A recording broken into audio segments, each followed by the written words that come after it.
दोस्तों, आज हम जिस पृथ्वी को देख रहे हैं उसे बनने में लगभग करोड़ों साल लगे हैं और करोड़ों साल के लंबे अंतराल के बाद हमें एक ऐसी जमीन मिली है जिस पर हम हंस खेल कर अपना जीवन बिता रहे हैं। जीव जंतुओं के आने से पहले हमारी पृथ्वी का स्वरूप बिल्कुल आग के गोले की तरह था। समय के साथ में आग का गोला ठंडा हुआ और उस पर जीव जंतु अस्तित्व में आए और उसके बाद महाद्वीप अस्तित्व में आए। हमारी पृथ्वी 7 महाद्वीपों में बटी हुई है। एशिया, अफ्रीका, यूरोप, उत्तर और दक्षिणी अमेरिका, ऑस्ट्रेलिया और अंटार्कटिका। करोड़ों साल पहले इन महाद्वीपों का रूप और आकार बिल्कुल अलग था। दोस्तों, हमारी पृथ्वी पर ये द्वीप और महाद्वीप और ये देश कैसे अस्तित्व में आए, इसे जानने के लिए आपको 27 करोड़ साल पहले पृथ्वी को समझना होगा। आज से कुछ करोड़ साल पहले सातों महाद्वीप एक ही द्वीप का हिस्सा थे। भारत एशिया का हिस्सा नहीं था।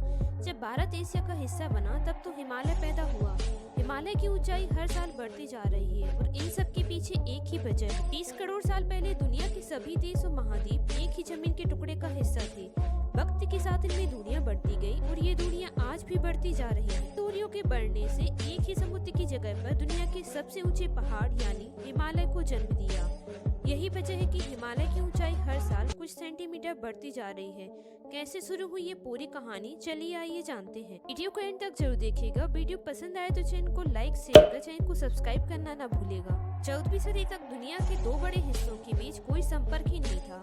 एशिया, यूरोप और अफ्रीका बीच आपसी संपर्क था। एशिया और यूरोप की धरती भौगोलिक रूप से एक दूसरे से जुड़ी है। अफ्रीका और यूरोप की धरती के बीच बस 14 किलोमीटर का फासला है। एशियाई देश भारत का अफ्रीका से जलमार्ग से व्यापार 14वीं सदी से पहले भी चल रहा था। यूरोपीय लोग भारत आने के लिए जलमार्ग तलाश रहे थे। इस कड़ी में इटली के नाविक क्रिस्टोफर कोलंबस भारत के समुद्री रास्ते की खोज में निकले। 1492 में कोलंबस की ये यात्रा भारत की जगह अमेरिका में जाकर खत्म हुई। इसी रास्ते में पहले वो कैरेबियाई द्वीपों पर पहुंचे। इन द्वीपों को उन्होंने इंडीज नाम दिया, लेकिन जब पता लगा कि ये भारत नहीं है तो इस द्वीप समूह का नाम वेस्ट इंडीज हो गया। अमेरिका में खत्म हुई इस यात्रा से दुनिया को 2 नए महाद्वीपों का पता चला, उत्तरी अमेरिका और दक्षिणी अमेरिका। ये उस शताब्दी की सबसे बड़ी खोजों में से एक थी। वक्त खोजे गए 2 नए महाद्वीपों के बाद नए नक्शे बनाने का चलन शुरू हुआ। डच नागरिक अब्राहम आर्टेलियस भी ऐसे नक्शे बनाने लगे जो 1564 में उन्होंने पहला नक्शा बनाया था। 1570 में उन्होंने थिएटम ऑरविम टेरारस नाम का एक नक्शा बनाया। इस नक्शे को आधुनिक दुनिया का पहला नक्शा माना जाता है। इस नक्शे में उन्होंने सभी 7 महाद्वीपों को जगह दी थी। 1596 में अब्राहम ने नक्शे में एक चीज नोटिस की। अब्राहम ने देखा कि अफ्रीकी महाद्वीप का दक्षिणी पश्चिमी हिस्सा और दक्षिण अमेरिका का उत्तर पूर्वी हिस्सा एक ही जमीन के हिस्से के 2 टुकड़े जैसे लगते हैं। अगर इन दोनों टुकड़ों को आपस में मिलाया जाए तो ये दूसरे के सांचे में फिट बैठते हैं। उन्होंने अनुमान जताया कि हो सकता है पहले ये दोनों महाद्वीप एक ही जमीन के टुकड़े का हिस्सा रहे हों और बाढ़ और भूकंप से अलग हो गए हों। वो अपनी इस थ्योरी पर ज्यादा रिसर्च कर पाते। इससे पहले 1598 में उन्होंने दुनिया को अलविदा कह दिया। अब्राहम की इस थ्योरी को कई लोगों ने गंभीरता से लिया। 1911 में बेनेगन ने अपनी इस रिसर्च पर एक पेपर पब्लिश की। इस रिसर्च पेपर ने अब्राहम की थ्योरी को आगे बढ़ाया। बेनेगन ने कहा कि दुनिया के सभी अलग अलग हिस्से एक जिगसा पजल की तरह हैं। इन सब हिस्सों को जोड़कर एक पजल पूरी बनाई जा सकती है। उन्होंने बताया कि दोनों अमेरिकी महाद्वीप अफ्रीका और यूरोप में पूरी तरह फिट बैठते हैं। अंटार्कटिका, ऑस्ट्रेलिया, भारत और मैडागास्कर दक्षिण अफ्रीका के एक हिस्से में फिट बैठते हैं। साथ ही उन्होंने बताया कि धरती के अलग अलग हिस्सों पर मिलने वाली जीवाश्मों में भी समानताएं हैं। उन्होंने इसे कॉन्टिनेंटल ड्रिफ्ट थ्योरी का नाम दिया। कॉन्टिनेंट यानी महाद्वीपों में हुए इस ड्रिफ्ट की वजह पृथ्वी के घूमने से पैदा हुए एक बल को माना गया, जिससे बड़े हिस्से में से सारे महाद्वीप अलग हुए। उसका नाम पैंजिया दिया गया। उन्होंने बताया कि धरती के अलग अलग हिस्सों में एक जैसी चट्टानें मिली। 1950 के दशक में विज्ञान के विकास ने मैग्नेटिक सर्वे नाम की तकनीक विकसित की धरती के अंदर की चीजों का पता लगाने के लिए। इसका उपयोग किया जाता है। इससे जो थ्योरी निकल कर आई उसका नाम है प्लेट टेक्टोनिक्स। टेक्टोनिक्स थ्योरी के अनुसार पूरी पृथ्वी पर जमीन है, कहीं ये जमीन ऊंची है तो कहीं नीची।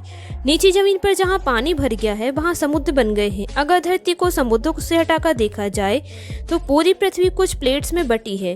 इन प्लेट्स को टेक्टोनिक प्लेट्स कहते हैं। ये वही प्लेटें हैं जिनमें हलचल होने से भूकंप आ जाता है। और अगर इन प्लेट्स के नीचे देखा जाए तो पृथ्वी की परतें हैं जिनके नीचे लावा भरा हुआ है।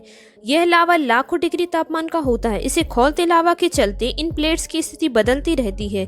यह प्रक्रिया बहुत धीमे होती है, इसलिए इसका अनुमान नहीं लग पाता। जब ये प्रक्रिया तेज होती है तो भूकंप के रूप में होती है।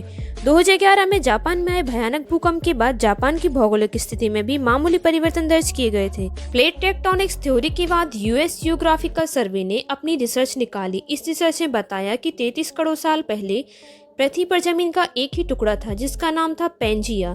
17 करोड़ साल पहले तक पेंजिया में अंदरूनी हलचलें होती रहीं, लेकिन ये एक ही बना रहा। 17 करोड़ साल पहले पेंजिया 2 टुकड़ों में बट गया। इन टुकड़ों का नाम बना लॉरेसिया और गोंडवाना लैंड। गोंडवाना लैंड और टेथिस सागर की थ्योरी 1907-8 में ऑस्ट्रेलियाई भूवैज्ञानिक एडवर्ड स्वेज ने भी दी थी। उन्हें भारत, अफ्रीकी और दक्षिणी अमेरिका में एक जैसे जीवाश्म मिले थे। भारत में उन्होंने गोंडवाना से जीवाश्म इकट्ठे किए थे, इसलिए इस हिस्से का नाम गोंडवाना लैंड रखा। गोंडवाना को ओडिशा, मध्य प्रदेश और छत्तीसगढ़ के हिस्सों तक माना जाता है। जेन थ्योरी के मुताबिक लॉरेसिया से टूटकर 3 महाद्वीप बने। उत्तरी अमेरिका, यूरोप और एशिया के कुछ हिस्से गोंडवाना लैंड जब टूटा तो दक्षिण अमेरिका, अफ्रीका, ऑस्ट्रेलिया, अंटार्कटिका और इंडियन टेक्टोनिक प्लेट अलग अलग हुई। इंडियन प्लेट अलग होकर यूरेशियन प्लेट की तरफ बढ़ी।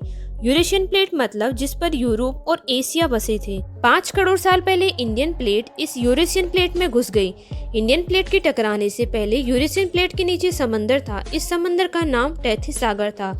जब इंडियन प्लेट यूरेशियन प्लेट में घुसी तो टकराने वाली जगह पर एक पहाड़ बनता चला गया। इस पर्वत को आज दुनिया की सबसे विशाल पर्वत श्रृंखला हिमालय कहा जाता है। ये इंडियन प्लेट आज भी यूरेशियन प्लेट में घुसती जा रही है। यही वजह है कि हिमालय की ऊंचाई साल दर साल बढ़ती जा रही है। और इसके अलावा पृथ्वी की दूसरी प्लेटें भी अलग अलग रफ्तार से बढ़ रही हैं। जैसे मध्य अंटार्कटिका में पड़ने वाली प्लेटें हर साल 10 से 40 किलोमीटर की रफ्तार से बढ़ रही हैं। वहीं प्रशांत महासागर में पेरू के किनारे मौजूद दक्षिणी अमेरिकी प्लेट 160 किलोमीटर प्रति वर्ष की रफ्तार से बढ़ रही है। हिमालय की ऊंचाई 2.4 इंच प्रति वर्ष की रफ्तार से बढ़ रही है। तो दोस्तों, शायद अब आप समझ गए होंगे कि किस तरह गोंडवाना से अलग हुआ अफ्रीका और अफ्रीका से अलग हुआ जमीन का एक बहुत बड़ा हिस्सा आज विश्व का सबसे महत्वपूर्ण देश भारत बन गया है। और आप ये भी जान गए होंगे कि क्यों हिमालय की लंबाई साल दर साल बढ़ती जा रही है। धरती को अपना ये आकार और रूप लेने में लगभग करोड़ों साल का समय लगा था। दोस्तों, समय के साथ साथ पृथ्वी पर काफी चेंजेस आए, जिससे अलग अलग देश बने और उनका भौगोलिक निर्माण हुआ।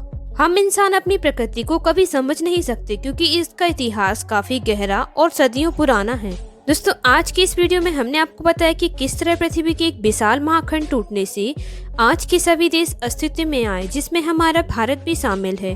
और हिमालय का बढ़ना आज भी प्राचीन समय से ही जारी है। अगर आपको वीडियो से जुड़ी यह जानकारी पसंद आई हुई तो वीडियो को लाइक, शेयर कर कमेंट में हमें जरूर बताइएगा। चैनल पर नए हैं तो चैनल को सब्सक्राइब कर बेल आइकन को प्रेस करना ना भूलिएगा, ताकि आगे आने वाली ऐसी इंटरेस्टिंग अपडेट आप तक पहुँचती रहे।